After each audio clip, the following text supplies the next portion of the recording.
اخلاق حسن خلق، جس کا اردو ترجمہ عام طور سے خوش اخلاقی سے کرتے ہیں لوگ، لیکن خوش اخلاقی جب اردو میں بولتے ہیں تو اس کا مفہوم، اس کا مراد اس سے بہت ہی ایک تنگ دائرے میں، بہت ہی محدود مطلب ہوتا ہے خوش اخلاقی کا۔ دماغ میں یہ بات ہوتی ہے بڑا آدمی بڑا خوش اخلاق ہے، تو خوش اخلاقی سے لوگ یہ سمجھتے ہیں کہ ذرا مسکرا کر بات کر لی، ذرا سا کوئی ادب کے ساتھ، تمیز کے ساتھ، سلیقے کے ساتھ بات کر لی، اور تو اس کو خوش اخلاقی لوگ سمجھتے ہیں۔ لیکن یہ بھی خوش اخلاقی کا ایک حصہ ضرور ہے، لیکن یہ دین میں جب یہ کہتے ہیں ہم کہ ہم اخلاق درست ہونے چاہیے، تو تنہا اتنی بات کافی نہیں، بلکہ اخلاق کی درستی کے لیے بڑا وسیع مفہوم رکھتا ہے اخلاق کی درستی قرآن اور حدیث کی روشنی۔ اللہ تبارک و تعالیٰ نے قرآن کریم میں اور احادیث میں نبی کریم سرور دو عالم صلی اللہ علیہ وسلم نے حسن خلق کی بڑی زبردست تاکید فرمائی۔ ایک حدیث میں نبی کریم سرور دو عالم صلی اللہ علیہ وسلم نے ارشاد فرمایا کہ انما بعثت لاتمم مکارم الاخلاق، کہ میں بھیجا ہی اس کام کے لیے گیا ہوں دنیا میں تاکہ لوگوں کو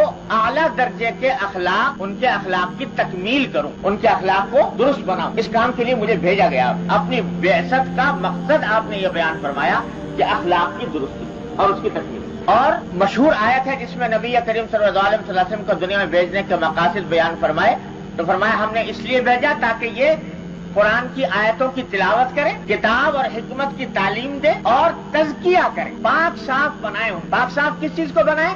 اخلاق کو بنائے، کہ اخلاق ان کے درست ہو جائیں، اخلاق کے اندر کوئی گندگی، کوئی آلودگی باقی نہ رہے۔ اس مقصد کے لیے آپ کو بھیجا، تو اتنی اہم چیز ہے جس کے لیے حضور اقدس صلی اللہ علیہ وسلم مبعوث ہے۔ اور فضیلت اتنی بیان فرمائی حسن خلق کی کہ ایک حدیث میں فرمایا نبی کریم صلی اللہ علیہ وسلم نے کہ ان اللہ لیدرک بحسن الخلق درجۃ القائم الصائم، کہ اگر کسی انسان کے اخلاق درست ہوں، اچھے ہوں اخلاق، تو وہ اس سے اس شخص کا درجہ پا لیتا ہے جو ساری عمر روزہ رکھے اور ہر رات ساری رات عبادت کرے، ساری رات عبادت میں مشغول رہتا ہے اور دن میں روزہ رکھتا ہے۔ بتاؤ کتنی زبردست عبادت کر رہا ہے وہ شخص۔ اس کا جو درجہ ہے انسان وہ حاصل کر سکتا ہے حسن خلق سے، اپنے اخلاق کو درست کرے۔ اتنی بڑی فضیلت نبی کریم سرور دو عالم صلی اللہ علیہ وسلم بیان فرمائی حسن الخلق۔ اور ایک صحابی نے پوچھا کہ یا رسول اللہ بر کیا ہے؟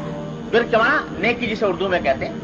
قرآن کریم میں جگہ جگہ بر کی تاکید آئی ہے کہ نیکی کرو، تو پوچھا کہ نیکی کیا چیز ہوتی؟ تو حضرت صلی اللہ علیہ وسلم فرمایا البر حسن الخلق، نیکی نام ہے اخلاق کی اچھائی کا۔ اخلاق اچھا ہو تو مانا ہے کہ نیکی کا مقام حاصل ہو۔ تو غرض اتنی فضیلتیں احادیث میں بیان فرمائی ہیں نبی کریم صلی اللہ علیہ وسلم نے اس کی حسن اخلاق کی، کہ جس کا کچھ ٹھکانہ نہیں، احادیث جمع کی جائیں تو پوری ایک کتاب بن جائے۔ ایک حدیث میں فرمایا کہ اکمل المؤمنین ایمانا احسنہم خلقا، کہ سارے مومنوں میں سب سے زیادہ مکمل ایمان اس کا ہے جس کے اخلاق اچھے۔ تو یہ ساری تاکیدات، ساری ترغیبات قرآن و حدیث کے اندر آئی ہیں اخلاق کی درستی کی، اخلاق کو بہتر بنانے۔ لیکن جیسا میں نے عرض کیا کہ اس کا مطلب صرف اتنا نہیں ہے کہ آدمی کا خندق پیشانی سے جس سے ملاقات کر لے، مسکرا لے ملتے وقت، صرف اتنی بات خوش اخلاقی کے لیے کافی نہیں، بلکہ اگر کوئی آدمی اس لیے دوسروں سے ملتا ہے خوش اخلاقی کے ساتھ تاکہ اپنی قدر و منزلت لوگوں کے دلوں میں بٹھا دے، تو یہ خوش اخلاقی نہیں ہے، یہ بد اخلاقی ہے۔ اسلام میں اخلاق کا جو مفہوم ہے وہ بڑا ہماگیر، بڑا شامل، بڑا عام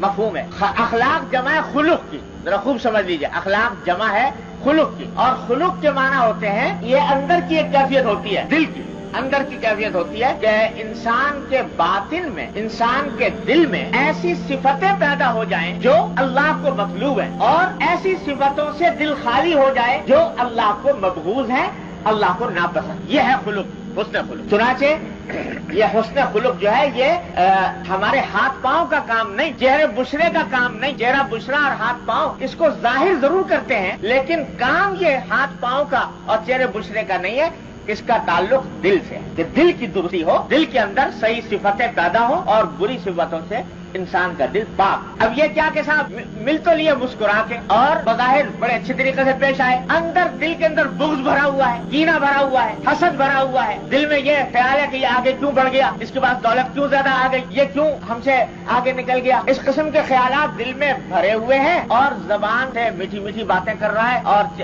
ہنستے ہوئے مسکراتے ہوئے مل رہا ہے۔ تو چاہے دنیا اس کو خوش اخلاقی کہے، اسلام اس کو خوش اخلاقی نہیں کہے گا، اس واسطے کے دل کی حالت خراب ہے۔ مل تو رہا ہے ظاہر دیکھنے کے اندر بڑے ادب سے طریقے سے مل رہا ہے، سلیقے سے مل رہا ہے، ایٹیکیٹ کے مطابق مل رہا ہے،